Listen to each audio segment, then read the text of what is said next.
Registrar também é escolher. Há momentos em que a vontade de documentar tudo entra em choque com a necessidade de preservar algo em silêncio. Expor pode edificar, também pode precipitar conflitos. Neste episódio, você verá por que Jesus orientou Mateus a escrever certos fatos e a omitir outros.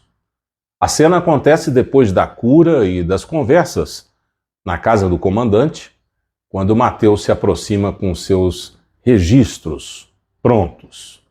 Mateus observa atentamente.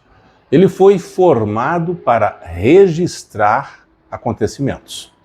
O texto de Jacob Lorber começa assim: Nisto, Mateus me pergunta se deve anotar este milagre, bem como outros ensinamentos que eu havia dado em casa do comandante.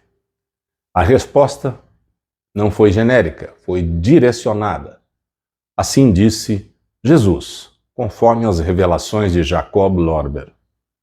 Tanto o milagre e as palavras com o centurião em Capernaum, como este, na casa de Pedro, omitindo o que pronunciei, porquanto não faz parte da doutrina. Não mencioneis as palestras em casa do comandante e o fato de eu ter permanecido lá 2 dias, assim disse Jesus. Portanto, existe critério nas palavras de Jesus. A intenção de Mateus era preservar a memória. Jesus introduz outro elemento, responsabilidade. Alguns detalhes, se tornados públicos naquele momento, poderiam comprometer as pessoas envolvidas. Os sacerdotes da época já estavam atentos. Jesus ainda anuncia algo futuro. Brevemente voltaremos ali no momento em que a sua filha predileta morrer e eu a ressuscitarei, devolvendo-a a seu pai. Anotarás isto sem positivar o lugar, pois os sacerdotes já estão de olho aberto com o nosso amigo. Assim, há previsão, há cuidado. Registrar envolve, portanto, discernimento.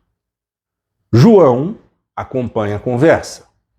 O texto de Jacob Lorber diz: João, porém, todo tristonho diz: Senhor, tu meu amor, será que nada me dás para anotar?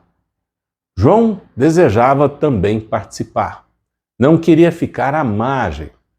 A resposta de Jesus revela uma distinção de funções entre Mateus e João. Disse Jesus: Meu querido irmão, não estejas triste por isso, terás ainda muita coisa para escrever, pois destinei a ti os assuntos mais importantes e profundos.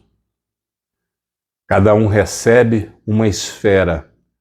João questiona a diferença entre os 2 milagres, então vem a explicação. No filho do régulo se entende todo mundo pervertido que recebe de longe um socorro pela minha doutrina e influência espiritual. No servo do comandante, primeiramente, compreende-se apenas a criatura como tal. Assim, o horizonte foi ampliando. Um fato pode representar algo maior que a sua aparência inicial. Depois dessa conversa, a rotina continua. Agora, porém, vamos almoçar, pois à tarde ajudaremos Pedro na pescaria. Eles comem, dirigem-se ao mar da Galileia e, nas palavras da época, em poucas horas fazemos tão boa pescaria que se torna difícil guardar a grande quantidade de bons peixes. Esse trabalho manual se mistura ao extraordinário. Pedro reage de maneira intensa. Disse Pedro na época: Senhor, peço-te que me abandones, pois sinto que sou um grande pecador. Senti imediatamente a tua divindade.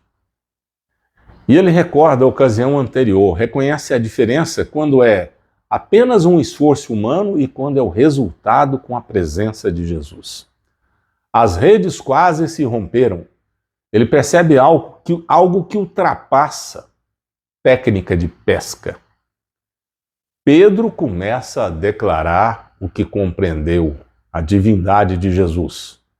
Jesus, porém, o interrompe. Fica quieto e não me denuncieis, conheces aquele que entre nós é um traidor. Há alguém, portanto, no grupo que não compartilha do mesmo entendimento. O silêncio, também nesse caso, torna-se proteção. Pedro se calou, guardou os peixes e à noite retornaram à casa. O texto da época diz que à noite entramos em casa onde a nora de Pedro nos espera com um bom jantar, todos estão alegres e felizes. Pedro então começa a cantar um hino de louvor, porque sabia da presença da divindade em Jesus. A cena termina com simplicidade doméstica, depois de instrução, trabalho e advertência, a mesa e canto. Esse episódio revela maturidade em 3 níveis. Primeiro, informação precisa de contexto. Tornar público exige avaliar consequências. Segundo, funções distintas não diminuem ninguém. Mateus relata acontecimentos. João desenvolveu interpretações mais amplas. Ambos servem ao mesmo propósito. Terceiro ponto, o reconhecimento da presença divina produz reverência antes de celebração. Pedro percebe sua própria condição ao mesmo tempo em que contempla o milagre. A vida espiritual, portanto, acontece nesse equilíbrio, o discernimento no falar, a clareza de função, a reverência diante do que se compreende. Quem encontra repouso, não abandone esse canal. Se gostou deste conteúdo, não perca o próximo, é o meu convite para você ver o vídeo. E aparece aqui na sua tela, é uma reflexão sobre o sentido da vida, a palavra que transmite fé.